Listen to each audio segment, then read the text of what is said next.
పోనీ పోనీ శాంతి కలగాలి.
వాళ్ళందరి కోసం మనము ఈరోజు పోరాటం చేస్తున్నాము.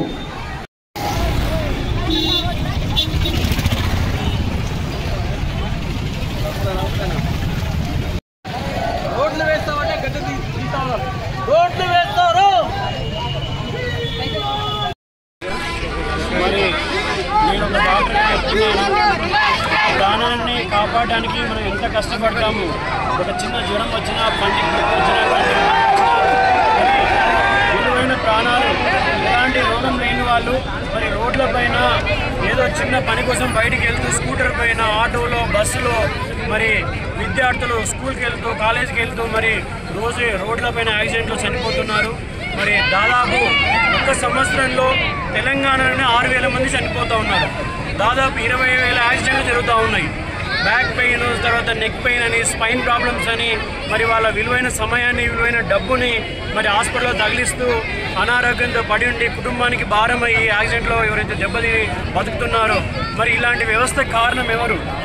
ఏ దేశంలో అయినా మరి ఏదో పెద్ద పెద్ద విషయాల కోసం, అంటే విద్య కోసము, ఫ్యాక్టరీల కోసము, ఎంప్లాయ్మెంట్ కోసం ఉద్యమం చేస్తారు. కానీ సిగ్గుచేటు ఏంటంటే ఈరోజు మనం రోడ్ల కోసం స్వాతంత్రం వచ్చి దాదాపు 79 సంవత్సరాలు అయినా కూడా ఈరోజు రోడ్ల కోసం మరి ఈరోజు విద్యార్థులు, కళాశాల విద్యార్థులు మరి ఉద్యమించాల్సి వస్తుందంటే ఒక్కసారి మరి ఈరోజు చదువుకున్న సమాజంలో ఎవరైతే ఓటేస్తున్నారో టీచర్లు కావచ్చు, డాక్టర్లు కావచ్చు, లాయర్లు కావచ్చు, మరి విద్యావంతులు కావచ్చు, అందరూ ఆలోచించండి. మీరు అందరూ కూడా రోడ్ల మీదకి వస్తారు. రోజు మీ ప్రాణాలు రిస్క్లో ఉన్నాయి. తాండూరు నుంచి పప్పా జంక్షన్ వచ్చే వరకు 7 మెడికల్ కాలేజీలు ఉన్నాయి. మీకు అందరికి తెలుసా? మీకు ఏమైనా యాక్సిడెంట్ అయితే, మీకు ఊపిరి అందని పరిస్థితిలో ఉంటే మీకు వెంటిలేటర్ ఫెసిలిటీ లేదు. తాండూరులో లేదు, వికారాబాద్లో లేదు, చేవెళ్ళలో లేదు, మైనాబాద్లో లేదు. మరి మీ ప్రాణాలకు భద్రత ఏది? కాబట్టి సురక్షితమైన రోడ్లే మనకు కావాలి. మరి దీనికోసము సభ్య సమాజంలో ప్రతి ఒక్కరు కూడా కదలాలి, ఆలోచించాలి. మీ భవిష్యత్తు కోసము మీరు కారులో ఉన్నా, బెంచ్ కార్లో ఉన్నా మీ ప్రాణానికి సేఫ్టీ లేదు, ఎంత గుర్తుపెట్టుకోవాలి. మరి చిన్న తప్పు చేస్తేనే ఎవరైనా ఒకరికి ఖర్చులో ఖర్చున మరి ప్రాణం తీసిన వారిని జైల్లో వేస్తాము, శిక్ష వేస్తాము. మరి దాదాపు 21 మంది ప్రాణాలకి కారణమైనటువంటి ట్రాన్స్పోర్ట్ మినిస్టర్ ఎవరైతే ఉన్నారో ఇంతవరకు ఆయన రాజీనామా చేయలేదు. సో నేనేం కోరుతున్నానంటే అకౌంటబిలిటీ కావాలి. ఈరోజు పోయిన ప్రాణాలని నేను తేలేను, మీరు తేలేరు, ప్రభుత్వం తేలేదు. కానీ ముందు ముందు ఏదైతే రోజు రోడ్ల మీదకి వస్తున్నారో, ఎప్పుడో 10 సంవత్సరాల క్రితం వికారాబాద్ జిల్లా ప్రజలు స్పందించాల్సిన అవసరం ఉండే 10 సంవత్సరాల లేట్గానైనా ఎంతో వందల మంది ప్రాణాలను హైదరాబాద్ పోలీస్ అకాడమీ నుంచి వికారాబాద్ మీదుగా తాండూరు మీదుగా బీజాపూర్ వెళ్లాల్సిన హైవే ఎందుకు మన్నెగూడ నుంచి పరిగి మీదుగా వెళ్ళింది?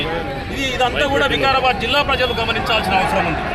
అదేవిధంగా ఎప్పుడో రోడ్డు కోసం భూముల సేకరణ జరిగింది, ల్యాండ్ అక్విజిషన్ జరిగింది, అయినా కానీ ఎందుకు రోడ్డు వేయలేరు? రెండో విషయం, రోడ్డు విస్తరణ కాలేదు. మూడో విషయం ఏంటంటే బీజాపూర్ హైవేకు ముంబై హైవేకు లింక్ శాంక్షన్ అయింది. మన్నెగూడ మీదకెళ్ళి వికారాబాద్ తాండూరు మీదుగా జైరాబాద్లో కలవాల్సిన లింక్ హైవే ఇక్కడ రాకుండా ఉండడానికి గల ప్రధాన కారణం 10 సంవత్సరాలుగా ఈ జిల్లా నేలుతున్నటువంటి ఎవరైతే పెద్దలు ఉన్నారో ఆ పెద్దలే కారణం.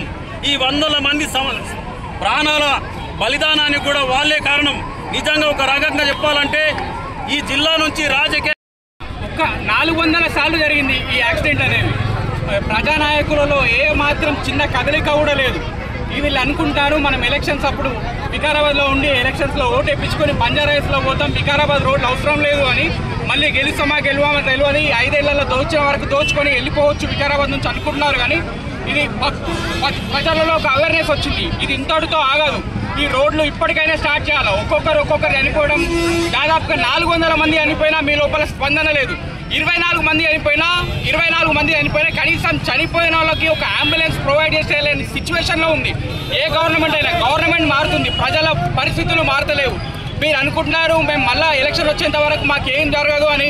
ఇలాంటి పొజిషనే కంటిన్యూ అయితే ముఖ్యమంత్రి గారు గుర్తుపెట్టుకోవాలా, మేము వికారాబాద్ రోడ్లో కాదు మీ ఇంటి రోడ్ని ముట్టడిస్తాం, మీ ఇంటిని ముట్టడించి మా రోడ్లను మేము సాధించుకుంటాం. మేము వెనుకకు తగ్గేది లేదు. మీరు ఇప్పుడైనా ఇమ్మీడియట్గా రోడ్లు స్టార్ట్ చేయాలని మేము కోరుకుంటున్నాం.